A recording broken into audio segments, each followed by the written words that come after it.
کبھی سوچا ہے کہ ایک ایسی بادشاہت بھی ہو سکتی ہے جو پورے نیو یارک شہر سے بھی چھوٹی ہو، لیکن اس کی کرنسی دنیا کی چند سب سے طاقتور کرنسیوں میں شمار ہوتی ہو؟ جی ہاں، یہ بحرین ہے، تضادات سے بھری ایک سرزمین۔ تو آج ہم اسی کی دلچسپ کہانی میں گہرائی تک جائیں گے۔ اس کو ذرا یوں سمجھنے کی کوشش کرتے ہیں۔ بحرین کا پورا ملک، پورا ملک نیو یارک شہر کے اندر سما سکتا ہے، صرف 786 مربع کلومیٹر کا رقبہ۔ یہ بات تو صاف ہے کہ بڑائی کا تعلق جسامت سے تو بالکل نہیں ہوتا، لیکن اس کے چھوٹے سائز سے دھوکہ مت کھائیے گا۔ بحرینی دینار یہ دنیا کی دوسری سب سے مضبوط کرنسی ہے نا حیران کن بات؟ بس یہی وہ تضاد ہے، یہی وہ کنٹراسٹ ہے جو بحرین کی کہانی کو اتنا دلچسپ بنا دیتا ہے۔ اور یہ تضادات کا سلسلہ یہیں نہیں رکتا۔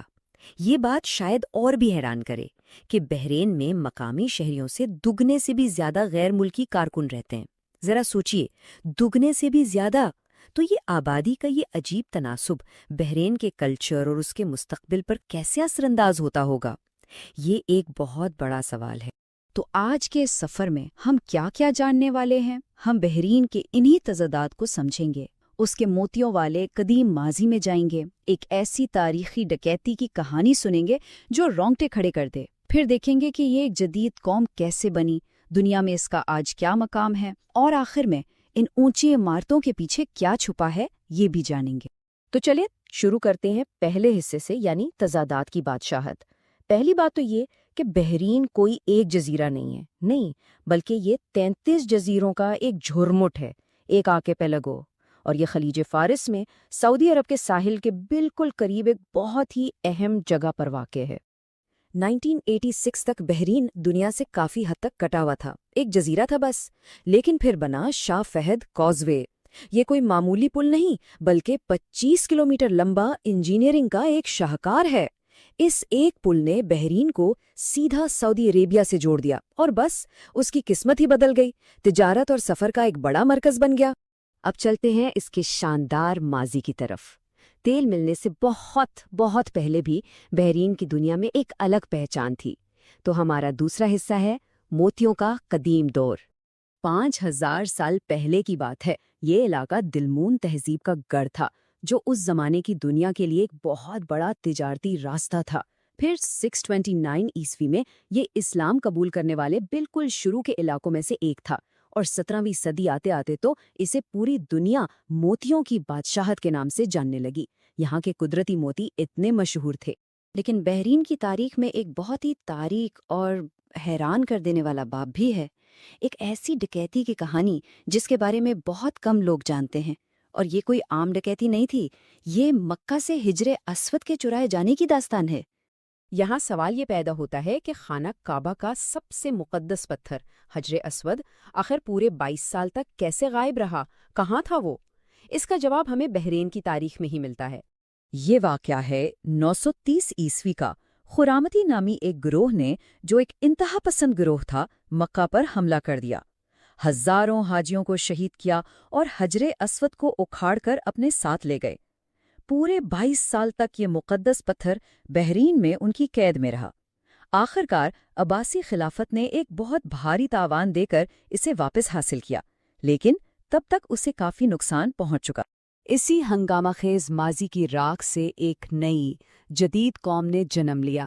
اب ہم اس دور کی بات کریں گے جب بحرین نے برطانوی تحفظ سے نکل کر کالے سونے یعنی تیل کی دولت اور پھر مکمل آزادی تک کا سفر طے کیا۔ سال تھا 1932 اور یہاں تیل دریافت ہو گیا۔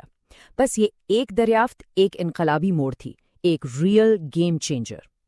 تیل سے پہلے بحرین کی معیشت کا دار و مدار موتیوں اور چھوٹی موٹی علاقائی تجارت پر تھا۔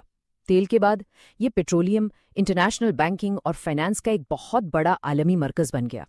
یعنی ایک مقامی سمندری طاقت سے یہ ایک اسٹریٹیجک فائنینشل ہب بن گیا۔ پھر وہ تاریخی دن آیا۔ تقریباً ایک صدی تک برطانوی پروٹیکٹریٹ رہنے کے بعد 15 اگست 1971 کو بحرین نے اپنی مکمل آزادی کا اعلان کر دیا، اور یہیں سے اس کی تیز رفتار ترقی اور ماڈرن بننے کے سفر کا باقاعدہ آغاز ہوا۔ تو اب سوال یہ ہے کہ آج کے دور میں بحرین کہاں کھڑا ہے؟ ایک آئینی بادشاہت کے طور پر یہ جدید دنیا کی پیچیدہ سیاست میں اپنا راستہ کیسے بناتا ہے اور اپنے فیصلے کیسے لیتا ہے؟ سال 2020 میں بحرین نے ایک بہت بڑا اور ایک جرت مندانہ قدم اٹھایا۔ امریکہ کے ثالثی میں اس نے متحدہ عرب امارات کے ساتھ مل کر تاریخی ابراہیمی معاہدوں پر دستخط کر دیے۔ اس ایک قدم نے اسرائیل کے ساتھ تعلقات کو نارمل کر کے پورے خطے کی سیاست کا نقشہ ہی بدل کر رکھ دیا، اور اس کے نتائج وہ فوری اور تہلکہ خیز تھے۔ اسرائیل کے ساتھ باقاعدہ سفارتی تعلقات قائم ہو گئے۔ منامہ میں اسرائیل کا سفارت خانہ کھل گیا، مطلب یہ کہ خطے کی خواجہ پالیسی میں ایک بھونچال آ گیا، اور پھر بعد میں سوڈان اور مراکش بھی اس معاہدے کا حصہ بن گئے، جس سے تعاون کا ایک بالکل نیا باب شروع ہوا۔ اچھا، سیاست اور تاریخ کی گہری باتوں سے نکل کر اب ذرا جدید بحرین کی رونقوں کو دیکھتے ہیں۔ آئیے اس کی ثقافت، اس کے رنگوں اور اس کی دلچسپیوں کو محسوس کرتے ہیں۔ سیاحت کی بات کریں تو بحرین کے اعداد و شمار ناقابل یقین ہے۔ ذرا یہ سنیے، ہر سال یہاں تقریباً 1.5 کروڑ سیاح آتے ہیں، اور ملک کی اپنی کل آبادی کتنی ہے؟ صرف 18 لاکھ۔ اس سے اندازہ لگایا جا سکتا ہے کہ ٹورزم اس ملک کی معیشت اور پہچان کے لیے کتنا زیادہ اہم ہے۔ تو چلیں ایک چھوٹا سا ورچوئل ٹور کرتے ہیں بحرین کا۔ سب سے پہلے بحرین انٹرنیشنل سرکٹ پر فارمولا 1 کی رفتار محسوس کریں، پھر ورلڈ ٹریڈ سینٹر کی جدید عمارت دیکھیں جس میں ہوا سے بجلی بنانے والی ٹربائنز لگی ہیں۔ اس کے بعد دنیا کے سب سے بڑے انڈر واٹر پارک میں ڈبکی لگائیں، جہاں ایک اصلی بوئنگ 747 طیارہ پانی کے اندر رکھا گیا ہے، اور آخر میں ممانا کے روایتی بازار کی گہما گہمی میں کھو جائیں۔ تو یہ ہے بحرین، ایک ایسا ملک جو اپنے قدیم ماضی اور جدید مستقبل کے بیچ میں ایک پل کی طرح کھڑا ہے۔